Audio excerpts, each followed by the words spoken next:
Many people believe that heart disease largely afflicts men. In fact, women are very much at risk. Women need to be as attentive as men in protecting themselves against it by watching their diets, getting regular exercise, and avoiding bad habits. The good news is that if you are experiencing symptoms of heart disease, there's a new test that makes it much easier for doctors to see how your heart is doing, and it spares you a lot of discomfort. It's called a rubidium PET CT scan. Let's see what it looks like and what it does. I'm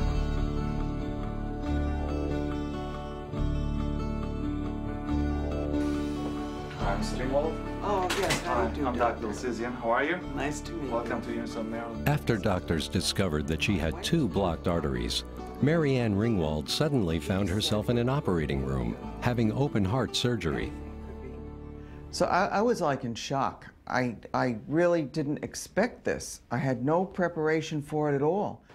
With no previous heart problems or signs of high blood pressure, Mary Ann never thought she'd develop heart disease. I think it's primarily a man's disease, and I never suspected that I had it.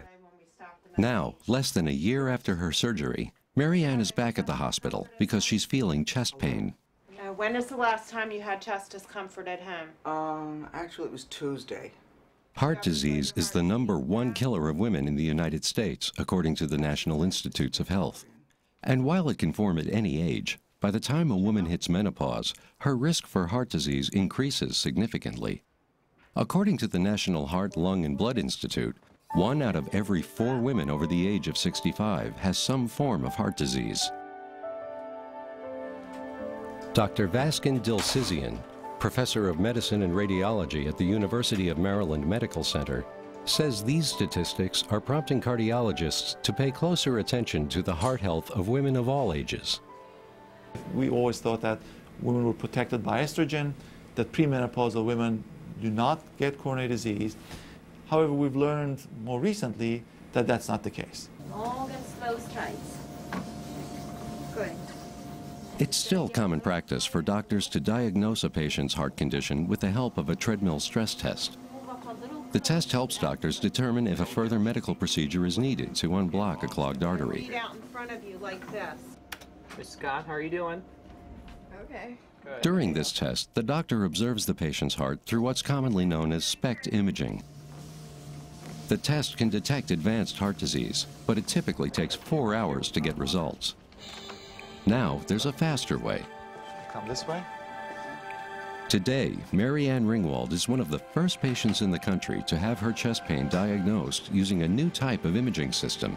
It's called a rubidium PET CT scan. Anything at any time, just speak up, we can hear you, okay? The process combines 2 distinct tests. One is called a positron emission tomography, or PET scan. The other is the better-known computed axial tomography, or CAT scan, also known as CT. Together, these methods give Mary Ann's doctors clear results in less than an hour. And hold your breath. All she has to do is lie back and let the machine do the work.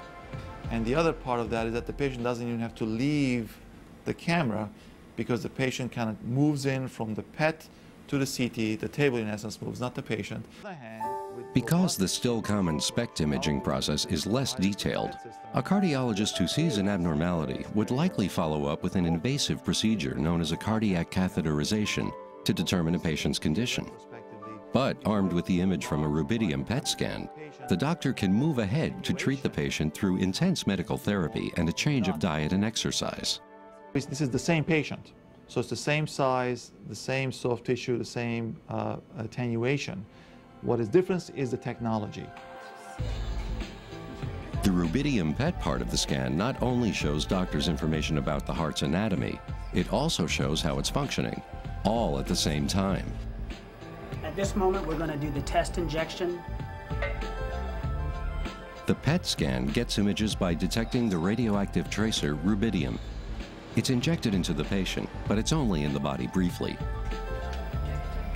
Once the radio tracer is in and out from the patient, we can now follow the next sequence, which is called CT angiography. Okay, ma'am. So what we're going to do next is your CAT scan, okay?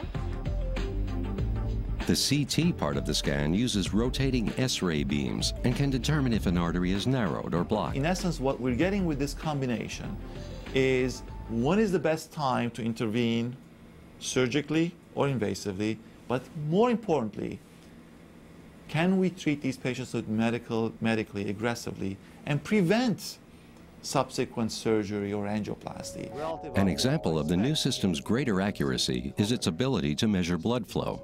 The older SPECT imaging system shows blood flow only in relative terms. Here, the green and blue areas have less blood flow than the yellow or red zones. But it's not clear how much blood is flowing or whether there's enough.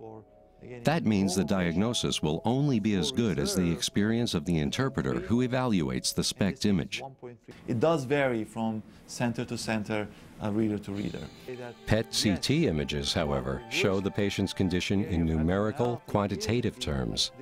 Again, remove the human error as much as possible out of it, and thereby, again, we make it as a tight science as can be. And that will be the same whether it's being done at the University of Maryland, or across the street at Hopkins, or in India or Japan. The rubidium-based PET-CT scan also reduces medical costs. Although other kinds of PET-CT systems exist, they use a pneumonia tracer that is more expensive to produce. Dr. Dilsizian believes this type of imaging could help cardiologists get ahead of heart disease, maybe even reverse the process sooner. I think it's opening up a whole new way of assessing heart disease in women, which has lagged behind with men. As for Marianne Ringwald, the rubidium PET-CT scan persuaded her doctors that her chest pain is likely due to scar tissue from her open heart surgery, rather than any new heart problems.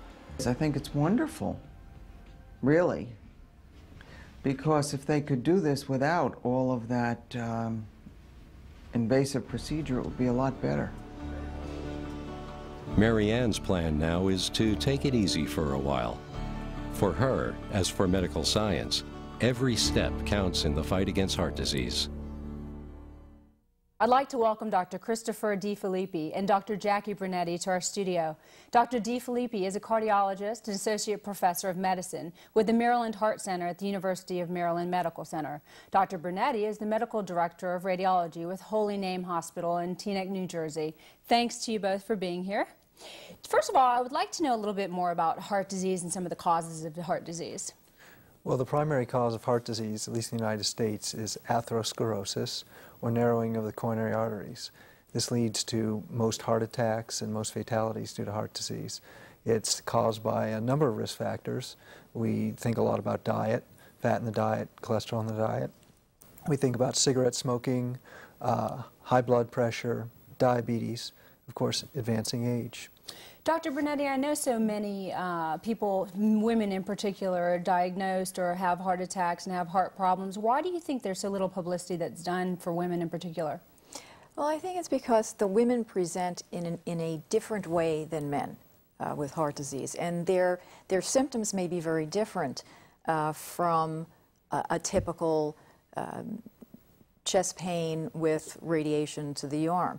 And I think that also there is, historically, there has been more emphasis placed on men because men were out in the workplace. Sure.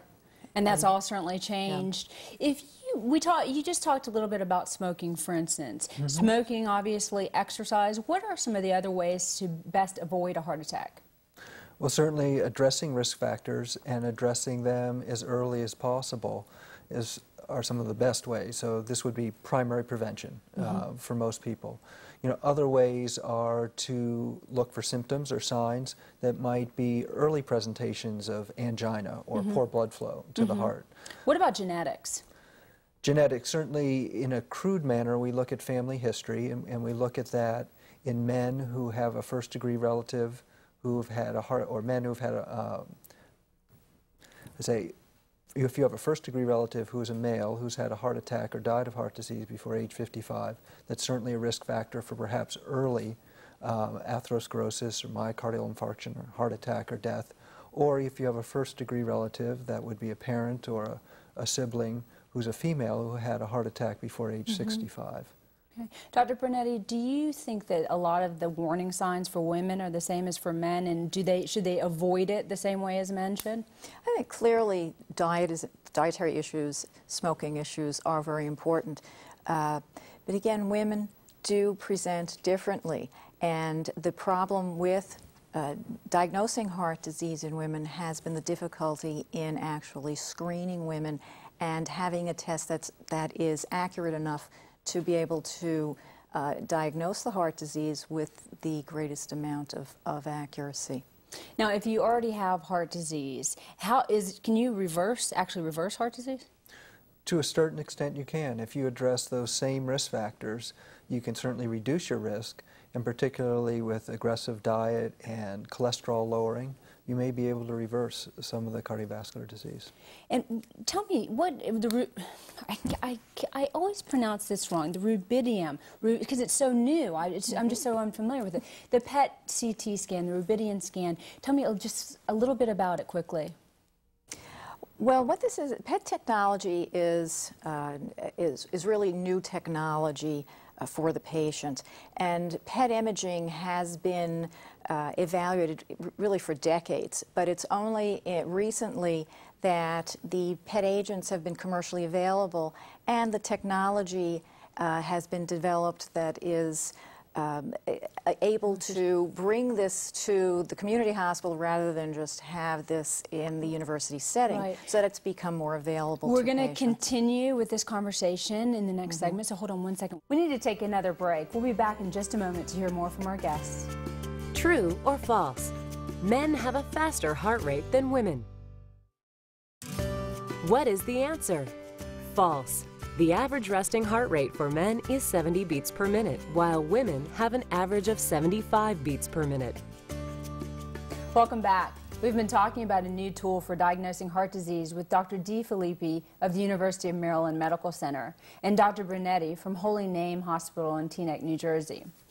So, Dr. Brunetti, how long has this PET scan been available? Well, PET scanning has been actually available since the 1950s. And in the development of the technology and the improved availability of PET scanning agents, it's been available to the public through community hospitals and even imaging outpatient services, I would say within the last 10 years. Prior to that, it was really a university-based imaging procedure, and those universities would have to have actually a cyclotron on site that would produce the PET agents. Okay. Dr. DeFilippi, the rubidium PET scan, is that just used to diagnose heart disease, or is it also used to diagnose other ailments? Well, the PET scan itself is primarily there for cancer detection and follow-up of cancer patients, but it's put in place this piece of technology that then we use the rubidium agent to track blood flow throughout the heart. So we've been able to access the machine and use a specific rubidium agent. So if you use the rubidium agent and then you find that there is heart disease, then you actually have to do a CT scan afterward. Is that how it works? Well, actually, it's one study. Okay. And the PET CT scanner actually is a combined PET scanner and CAT scanner all in simultaneously. One. So it's actually sequential imaging done, with the CAT scan done first, the PET scan follows. And in the PET CT, the CAT scan itself is actually used to help generate the computer images of the heart that's obtained on the PET scan. Mm-hmm. The PET agent emits energy, and that's it's so hard for us lay people to follow you. So it emits energy, and that energy is what we saw in the package, the colors that go through, right? Right, and that is identified by the PET scanner, which has a ring of crystals. The CAT scanner then gives us anatomic information and also helps to give corrections and attenuation correction of the PET agent. And what that really means is that the tissue of the patient mm-hmm. blocks the energy from getting out for the camera to see it. So what the CAT scan does is it takes that into consideration and will correct the images. Something that similar to a curtain blocking out the sun. So the patient's tissues will block the activity of the PET agent. And by using the combination of the PET and the CT, we get more accurate imaging. And more accurate read. Right. Now, is everyone a candidate for this PET scanning, for the rubidium PET scan? You know, actually, I'd break it into two groups. We have the traditional group of people who may come in with chest discomfort or chest pain, and you're trying to diagnose whether this is cardiac or not cardiac, or if you think it is related to coronary artery disease, perhaps how severe the coronary disease. But the beauty of this technique, at least as I see it as a clinician, is it's really a very rapid one-stop shop in that someone maybe who has risk factors, for example, detection of calcium on a CT scan, or a number of traditional risk factors that we talked about, like diabetes, smoking, and so forth, high cholesterol, you could go in, get a measure of whether there's adequate flow to the areas of the heart, and shortly to follow, all being done within a period of about 25 minutes, you could also get an image of the coronary artery. So you attach anatomy, that's the coronary arteries, with function, and that's the flow. And it gives us a good idea of how we should correlate that. And the reason that's important is that often we'll see some very modest narrowings in a coronary artery. So we know it's tightly narrowed when maybe it's more than 70% narrowed, but let's say it's somewhere between a 30, 50, 60% narrowed. We don't really know whether that's significant, whether someone should perhaps move on to have an invasive interventional type procedure done. But if we can combine it at the same time with an excellent measure of function, such as what PET can do, we can arrive at that decision really at that visit. So, Dr. Brunetti, is it the accuracy that actually makes this new technology so much better than older diagnostic tools, or what is some of the benefits? Yes, that's correct. The positron and the PET-CT combination gives a much higher accuracy in identification of coronary artery disease relative to conventional SPECT imaging. How does an individual prepare for this type of PET scan? Well, for this scan, which is a combination of the imaging plus a pharmaceutical stress test, typically a Prosantin stress, the patient would be given an intravenous injection of a drug that would increase cardiac blood flow. To prepare for that, the patient would have to abstain from caffeine the day before and any drugs that the cardiologist might feel would interfere with the action of the stress drug. It seems a little scary, the machine. Is there a big fear factor in getting this type of test done? Generally, people tolerate it quite well. The machine that is most intimidating would be the MRI machine, where you're in the long tunnel and you have the claustrophobia. But there is a donut, so to speak. But you move through it, and though we're talking about a lot of different technology, to the patient it's seamless. I mean, it's unnoticeable. It's a small amount of radiation, which you don't feel, see, or hear. Is this particular PET scan better for women than men, or is it really sort of across the board and gender doesn't make a difference? Well, we find it most useful in women often and in men because of this attenuation, which is nicely put. Heavy-set people, a lot of the energy that's emitted from the rubidium or other radionucleotide agents are blocked or diverted by fatty tissue. So someone who's over 220 pounds, this is a great alternative because often they need to come in over 2 days to get a typical perfusion procedure done, and this can be done at this one rapid setting. And the other is, with women, there's attenuation or blockage due to breast tissue, and this can make a big difference. And it makes a big difference because often we read those tests as potentially being positive, not showing blood flow to an area of the heart, and we can't differentiate whether that's this attenuation or whether that's in fact true, where we have a lot more confidence with the PET scan. Is the PET scan very good with tailoring medication? Does it help you figure out exactly what kind of medication a person needs to be on? I would defer to Dr. Filippi with that question. There's certainly been some small studies that have suggested that the PET scan can be used to quantify the amount of flow in various regions of the heart. So what you can do is you can get a baseline, and let's say you initiate someone on a cholesterol-lowering medicine, a statin, for example. You could do a follow-up PET scan at a later point and see if there's been an improvement in blood flow.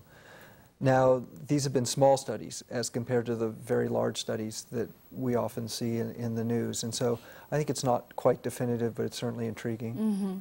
Before we close, Dr. Brunetti, what kind of improvement in patient care have you been able to see because of this new PET scan?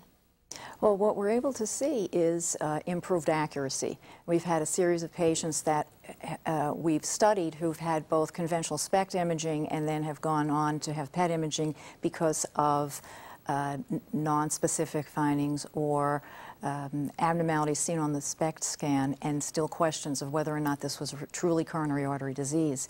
And we've had cases in both with patients who have gone on to had negative PET scans and then were able to be have the confidence that they did not have coronary artery disease, and also the other way where then patients went on for more definitive testing. I want to thank you both for being here. That information was incredibly informative for our viewers. Thank you.